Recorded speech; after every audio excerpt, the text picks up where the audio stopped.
Ya, selamat sore, Anda menyaksikan Presisi Update pukul 16 waktu Indonesia Barat. Seperti apa bagaimana situasi arus lalu lintas di PGC Jakarta Timur pada sore ini? Informasi selengkapnya akan disampaikan oleh Bribtu Anggun, anggota NTMC Korlantas Polri langsung dari lokasi. Bribtu Anggun, silakan dengan laporan Anda.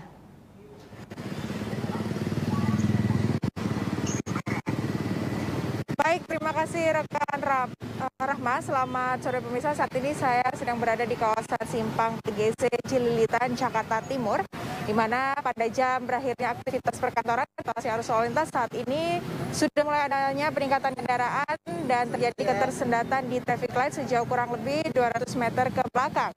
Dan kendaraan saat ini didominasi oleh kendaraan pribadi khususnya roda 2. Kemudian ketersendatan sendiri terjadi khususnya dari arah Kalibata yang akan mengarah ke Kalimalang.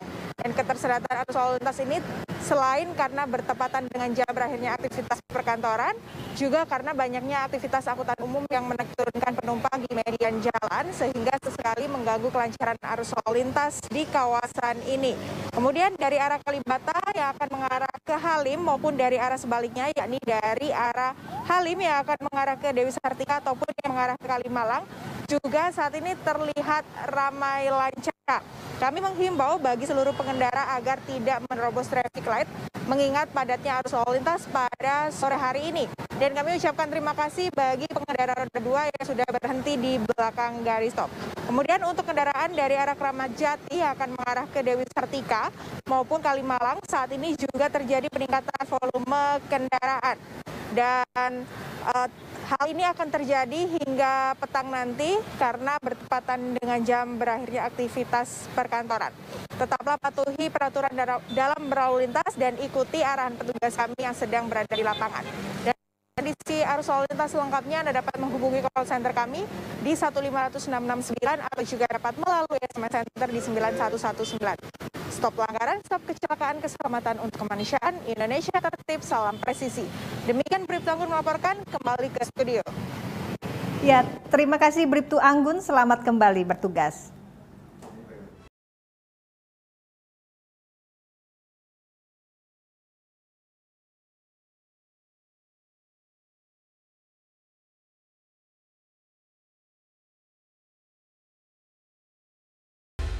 Ya, pemirsa, kita ke informasi selanjutnya. Pasca penempatan khusus mantan Kadipropam Irjen Verdi Sambo di Makobrimob Kelapa II Depok, kini markas Komando Brimob pun dijaga ketat oleh sejumlah anggota hingga mobil Barakuda yang bersiaga di depan pintu Makobrimob Depok.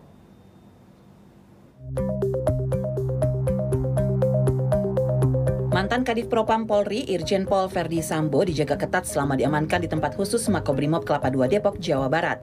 Sejumlah anggota berseragam lengkap hingga mobil Barakuda dan motor taktis pun nampak disiagakan di depan pintu masuk Makobrimob. Sebelumnya, Irjen Pol Verdi Sambo diduga telah melakukan pelanggaran kode etik dalam penanganan kasus meninggalnya Brigadir Yosua. Irjen Pol Verdi Sambo diduga tidak profesional dalam hal pengambilan CCTV di rumah dinasnya di Duren 3 yang juga merupakan tempat kejadian perkara. Inspektorat Khusus Polri akan menempatkan Irjen Pol Verdi Sambo di Makobrimob Kelapa II Depok selama 30 hari ke depan. Hal ini terkait pemeriksaan pelanggaran etik yang dilakukan Irjen Pol Verdi Sambo karena dianggap telah menghambat proses penyelidikan di tempat kejadian perkara. Dari Jakarta, Retno Barunawati Ayu, Billy Sahoka melaporkan, Polri TV.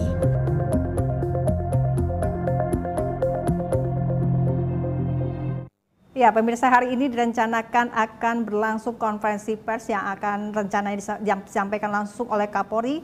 Dan untuk mengetahui perkembangan terbaru, saat ini kita sudah tergabung dengan reporter Ratu Dianti di Gedung Barreskrim Polri. Silakan Ratu dengan laporan Anda.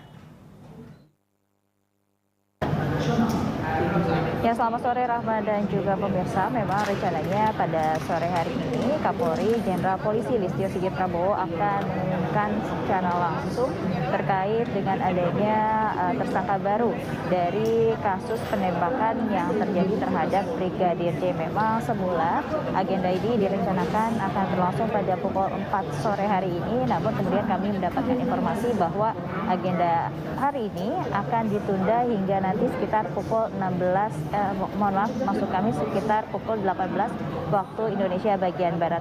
Dan pengumuman ini seperti yang sudah saya sampaikan atau konferensi pers ini akan berkaitan dengan penetapan satu tersangka baru dalam insiden penembakan terhadap Brigadir J yang terjadi di rumah dinas Irjen Pol Verdi Sambo.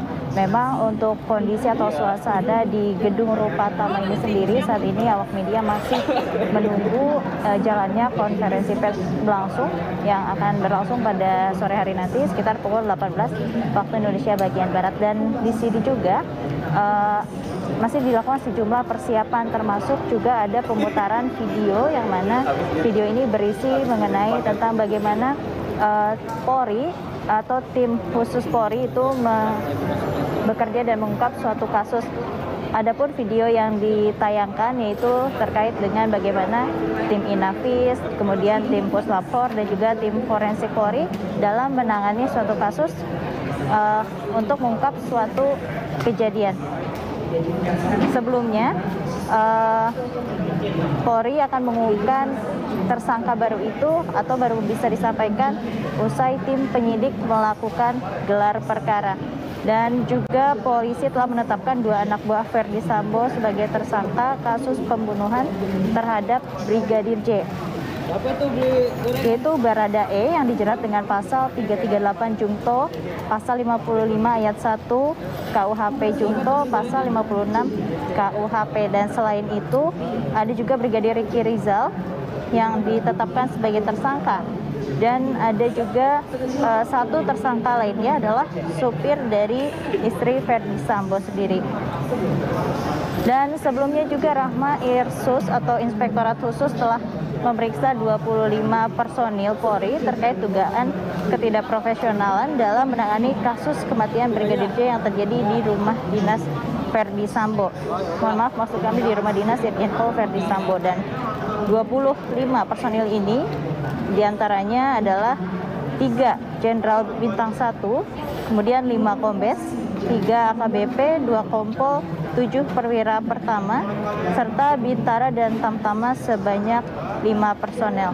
Ya, selain itu juga Rahma, Mabes Polri memutuskan untuk menempatkan Irjen Pol Verdi Sambo saat ini di Makobrimob Kelapa II Depok untuk pemeriksaan lebih lanjut terkait dengan adanya dugaan pelanggaran kode etik pada saat olah TKP berlangsung di kediaman atau di rumah dinasnya. Dan tentunya juga Rahma, hal ini dilakukan oleh Polri sebagai bentuk komitmen Kapolri dalam dalam bentuk komitmen transparansi dan objektivitas Polri dalam mengusut tuntas kasus yang menjadi perhatian publik akhir-akhir ini.